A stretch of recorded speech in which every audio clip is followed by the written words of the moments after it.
વાગરાના આહિર ફળિયામાં રહેતા ગરીબ પશુપાલક રાજુભાઈ દેવી પૂજકના બાળ ઘેટા અને એક બકરી સહિત કુલ 13 પશુઓના રહસ્યમય સંજોગોમાં મોત નીપજતા પશુપાલક પરિવાર પાયમાલ થઈ ગયો છે। પશુપાલકના આક્ષેપ મુજબ વાગરા સારણ માર્ગ ઉપર આવેલી સીમમાં તલાવડીનું પાણી પીધા બાદ પશુઓના સમૂહમાં મોત થયા હતા।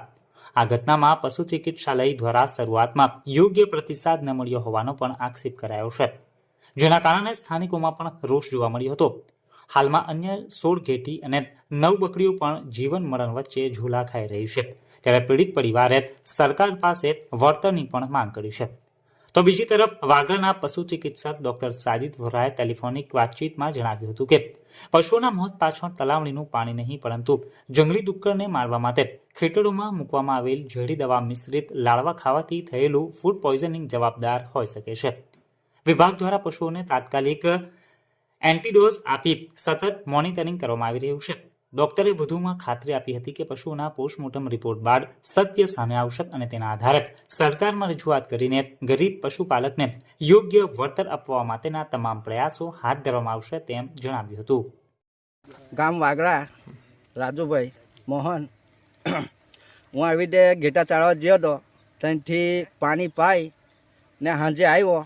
બીજા દાડે સવાર મેં મારા 12 નંગ મરી ગયેલા છે ને ડૉક્ટરને બોલાવ્યો।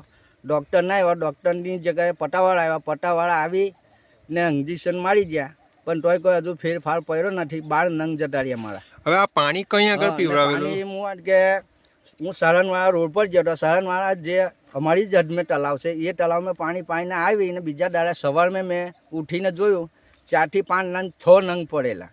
ત્યાર પછીની પાછી મેં લાવી, મને એવું લાગ્યું કે આને કંઈ આફળો છે એવી રીતે મેં લાવીને 6 લીટર છાશ લાવ્યો। 6 લીટર છાશ લાવીને પીવાયરા પછીના પાછા બીજા 5 નંગ પડ્યા। એવી રીતે બધા થઈને 12 નંગ જતા રહ્યા મારા। આશરે ઘેટાની કિંમત કેટલી હશે તમારે? ઘેટાની કિંમત મારી તો લગભગ 12 થી 14 હજારની ઘેટીઓ હતી। તો એ ઘેટા ટોટલ કેટલા રૂપિયાના થાય છે? એમ લાખ રૂપિયાના, 2 લાખ રૂપિયાના એવું કંઈક? એમ તો 15-15ની ગણતરી વસ્તુ થાય કેટલા નહીં, 2 લાખ ઊંડીની વસ્તુ થાય। 2 લાખ રૂપિયાના ઘેટા તમારા જતા રહ્યા છે। હા, કેમિકલ વાળા પાણી પીવાથી કે એવું કંઈક છે તમને? એવું કંઈ આવે એ તો કંઈ ખબર નહીં આવે।